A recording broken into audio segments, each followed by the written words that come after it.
আসসালামু আলাইকুম গাইজ, আশা করি সবাই ভালো আছেন। আলহামদুলিল্লাহ, আমি আপনার দোয়ায় ভালো আছি। তো আমি আপনার জন্য আজকে নিয়ে আসলাম আরেকটি প্রজেক্ট। তো এই প্রজেক্টে আপনারা কীভাবে রেজিস্ট্রেশন করবেন, কীভাবে অ্যাড করবেন এবং কীভাবে কোঅর্ডিনেশন করবেন তার সম্পূর্ণ প্রসেসটি আজকের এই ভিডিওর মাধ্যমে দেখিয়ে দিব।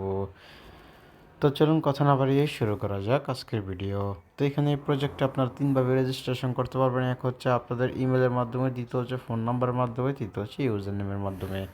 তো এইখানে আমি আপনাদেরকে রেকমেন্ডেড করবো আপনারা আপনাদের ইমেলের মাধ্যমে প্রজেক্টে রেজিস্ট্রেশন করেন। একজন হিসাবের ভিতরে সিম্পলি এখান থেকে ইমেলের জায়গায় আপনারা আপনাদের ইমেলটি সেট করে দেবেন। এখানে লগইন পাসওয়ার্ডের জায়গায় খুবই স্ট্রং পরিমাণে একটি লগইন পাসওয়ার্ড সেট করে দিতে পারেন। তো এখানে কনফার্ম পাসওয়ার্ডের জায়গায় এখান থেকে সিম্পলি কী করবেন, এখান থেকে কনফার্ম পাসওয়ার্ডটা সেট করে দেওয়ার পরে এখান থেকে সিম্পলি আপনার রেজিস্টারের উপরটা ক্লিক করে দিবেন। তো এখান থেকে সিম্পলি এখান থেকে যদি রেজিস্টারের উপরে এখান থেকে ক্লিক করে দেন, তাহলে কিন্তু এখান থেকে আপনাদের কিন্তু রেজিস্ট্রেশনটা কিন্তু এখান থেকে সাকসেস হয়ে যাবে। তো এখানে আমার আগে থেকে রেজিস্ট্রেশন করা আছে, আমি আপনাদেরকে এখান থেকে দেখিয়ে দিচ্ছি। তো এখান থেকে সিম্পলি এখান থেকে আপনারা আপনাদের যে লগইন সেকশনটা আছে এখানে চলে আসবেন। এখানে চলে আসার পর এই জায়গার ভিতরে আপনাদের ইমেলটা এবং কি এখান থেকে পাসওয়ার্ডটা সেট করে দেবেন। তারপরে এখানে লগ ইনের উপরে ক্লিক করে দেওয়ার সাথে সাথে কিন্তু এখান থেকে কিন্তু লগ ইনটা সাকসেস হয়ে যাবে।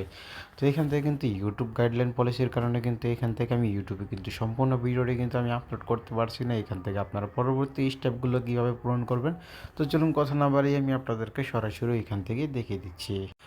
তো এখান থেকে সরাসরি আপনারা কী করুন, আমার ভিডিওর যে পিন কমেন্ট আছে পিন কমেন্টের ভিতরে চলে আসবেন। পিন কমেন্টের ভিতরে চলে আসার পরে কিন্তু আপনাদের সামনে এরকম একটা ইন্টারফেস শো করবে। তো এই জায়গার ভিতরে সিম্পলি কী করবেন, এই জায়গার ভিতরে একটা অপশন দেখতে পাচ্ছেন। সিম্পলি কী করবেন, এই জায়গার থেকে এই অপশনটার উপরে এখান থেকে ক্লিক করে দেবেন। এখান থেকে অপশনটার উপরে এখান থেকে একটা ক্লিক করে দেওয়ার পরে কিন্তু আপনাদের সামনে এরকম একটা ইন্টারফেস শো করবে। তো এই জায়গার ভিতরে দেখতে পারবেন যে এখানে কিন্তু যে প্ল্যাটফর্ম লিঙ্কটা দেওয়া আছে, সেই প্রজেক্ট যেই ওয়েব লিঙ্ক দেওয়া আছে সেই ওয়েব লিঙ্কটা কিন্তু এই জায়গার ভিতরে আপনাদের সামনে কিন্তু এখান থেকে শো করবে এবং কি ফুল ভিডিও লিঙ্কটিও কিন্তু এই জায়গার ভিতরে শো করবে। যে ওয়ার্কিং যে ভিডিওটি আছে সেই ভিডিওটি লিঙ্কটি কিন্তু এখান থেকে শো করবে। তো এই জায়গার ভিতরে চাইলে কিন্তু আপনারা সম্পূর্ণ স্টেপগুলো কিন্তু এইখান থেকে দেখে নিতে পারছেন। তো এই ছিল আজকের ভিডিও।